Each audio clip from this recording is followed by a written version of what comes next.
"Where next?" asked the wizard when they had left the town of Fuddlecumjig and the sawhorse had started back along the road. "Why, Ozma laid out this trip," replied Dorothy, "and she advised us to see the rigmaroles next, and then visit the Tin Woodman." "That sounds good," said the wizard, "but what road do we take to get to the rigmaroles?" "I don't know exactly," returned the little girl, "but it must be somewhere just southwest from here." "Then why need we go way back to the crossroads?" asked the Shaggy Man. "We might save a lot of time by branching off here." "There isn't any path," asserted Uncle Henry. "Then we'd better go back to the signposts and make sure of our way," decided Dorothy. But after they had gone a short distance farther, the sawhorse, who had overheard their conversation, stopped and said, "Here is a path." Sure enough, a dim path seemed to branch off from the road they were on, and it led across pretty green meadows and past leafy groves, straight toward the southwest. "That looks like a good path," said Omby Omby. "Why not try it?" "All right," answered Dorothy. "I'm anxious to see what the rigmaroles are like, and this path ought to take us there the quickest way." No one made any objection to the plan, so the sawhorse turned into the path, which proved to be nearly as good as the one they had taken to get to the Fuddles. At first, they passed a few retired farmhouses, but soon these scattered dwellings were left behind, and only the meadows and the trees were before them.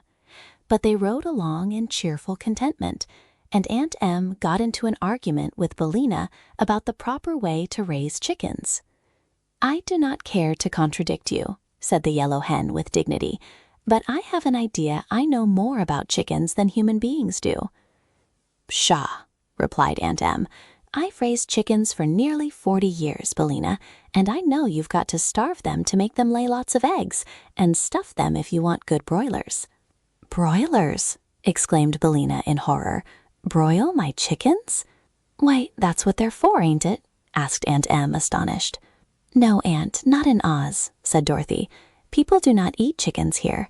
You see, Billina was the first hen that was ever seen in this country, and I brought her here myself. Everybody liked her and respected her, so the Oz people wouldn't any more eat her chickens than they would eat Billina." "Well, I declare," gasped Aunt Em. "How about the eggs?" "Oh, if we have more eggs than we want to hatch, we allow people to eat them," said Billina. "Indeed, I am very glad the Oz folks like our eggs, for otherwise they would spoil." "This certainly is a queer country," sighed Aunt Em. "Excuse me," called the sawhorse. "The path has ended, and I'd like to know which way to go." They looked around, and sure enough, there was no path to be seen. "Well," said Dorothy, "we're going southwest, and it seems just as easy to follow that direction without a path as with one." "Certainly," answered the sawhorse. "It is not hard to draw the wagon over the meadow. I only want to know where to go." "There's a forest over there, across the prairie," said the wizard, "and it lies in the direction we are going. Make straight for the forest, sawhorse, and you're bound to go right." So the wooden animal trotted on again, and the meadow grass was so soft under the wheels that it made easy riding. But Dorothy was a little uneasy at losing the path, because now there was nothing to guide them. No houses were to be seen at all, so they could not ask their way of any farmer. And although the land of Oz was always beautiful wherever one might go, this part of the country was strange to all the party. "Perhaps we're lost," suggested Aunt Em, after they had proceeded quite a way in silence. "Never mind," said the Shaggy Man. "I've been lost many a time, and so has Dorothy, and we've always been found again." "But we may get hungry," remarked Omby Omby. "That is the worst of getting lost in a place where there are no houses near." "We had a good dinner at the Fuddle Town," said Uncle Henry, "and that will keep us from starving to death for a long time." "No one ever starved to death in Oz," declared Dorothy, positively. "But people may get pretty hungry sometimes." The wizard said nothing, and he did not seem especially anxious. The sawhorse was trotting along briskly, yet the forest seemed farther away than they had thought when they first saw it. So it was nearly sundown when they finally came to the trees, but now they found themselves in a most beautiful spot. the wide spreading trees being covered with flowering vines and having soft mosses underneath them. "This will be a good place to camp," said the wizard as the sawhorse stopped for further instructions. "Camp?" they all echoed. "Certainly," asserted the wizard. "It will be dark before very long, and we cannot travel through this forest at night. So let us make a camp here and have some supper and sleep until daylight comes again." They all looked at the little man in astonishment, and Aunt Em said with a sniff, "A pretty camp we'll have, I must say. I suppose you intend us to sleep under the wagon." "And chew grass for our supper," added the Shaggy Man, laughing. But Dorothy seemed to have no doubts and was quite cheerful. "It's lucky we have the wonderful wizard with us," she said, "because he can do most anything he wants to." "Oh, yes, I forgot we had a wizard," said Uncle Henry, looking at the little man curiously. "I didn't," chirped Billina contentedly. The wizard smiled and climbed out of the wagon, and all the others followed him. "In order to camp," said he, "the first thing we need is tents. Will someone please lend me a handkerchief?" The Shaggy Man offered him one, and Aunt Em another. He took them both and laid them carefully upon the grass near to the edge of the forest. Then he laid his own handkerchief down too, and standing a little back from them, he waved his left hand toward the handkerchiefs and said, "Tents of canvas, white as snow, let me see how fast you grow." Then lo and behold, the handkerchiefs became tiny tents, and as the travelers looked at them, the tents grew bigger and bigger, until in a few minutes each one was large enough to contain the entire party. "This," said the wizard, pointing to the first tent, "is for the accommodation of the ladies. Dorothy, you and your aunt may step inside and take off your things." Everyone ran to look inside the tent, and they saw two pretty white beds, all ready for Dorothy and Aunt Em, and a silver roost for Billina. Rugs were spread upon the grassy floor, and some camp chairs and a table completed the furniture. "Well, well, well, this beats anything I ever saw or heard of," exclaimed Aunt Em, and she glanced at the wizard almost fearfully, as if he might be dangerous because of his great powers. "Oh, Mr. Wizard, how did you manage to do it?"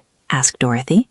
"It's a trick Glinda the sorceress taught me, and it is much better magic than I used to practice in Omaha or when I first came to Oz," he answered. "When the good Glinda found I was to live in the Emerald City always, she promised to help me, because she said the Wizard of Oz ought really to be a clever wizard and not a humbug.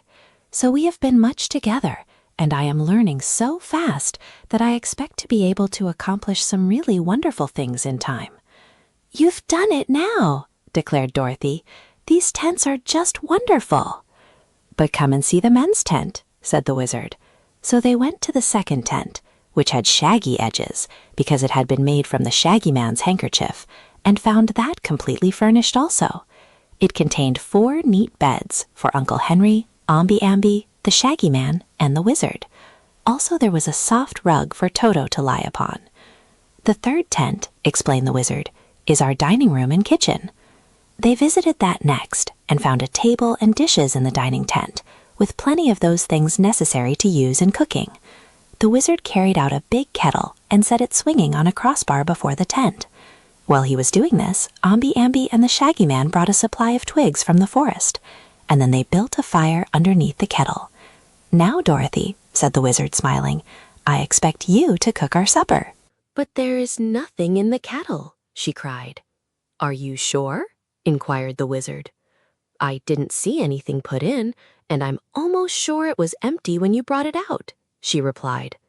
"Nevertheless," said the little man, winking slyly at Uncle Henry, "you will do well to watch our supper, my dear, and see that it doesn't boil over." Then the men took some pails and went into the forest to search for a spring of water, and while they were gone, Aunt Em said to Dorothy, "I believe the wizard is fooling us.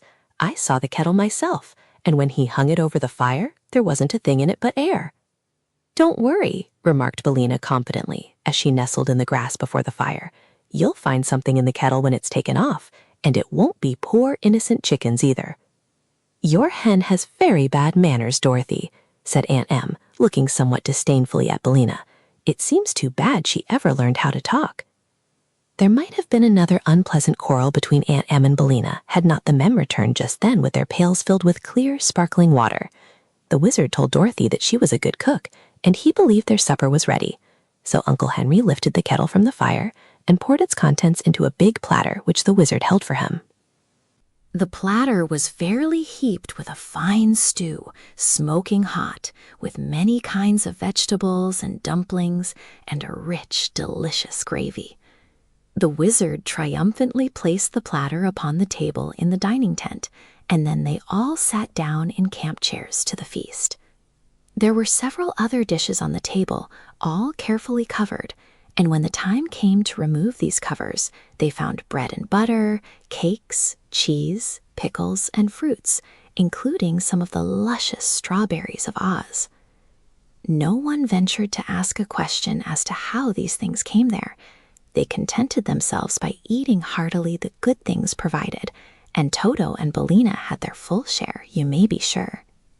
After the meal was over, Aunt Em whispered to Dorothy, "That may have been magic food, my dear, and for that reason perhaps it won't be very nourishing, but I'm willing to say it tasted as good as anything I ever ate."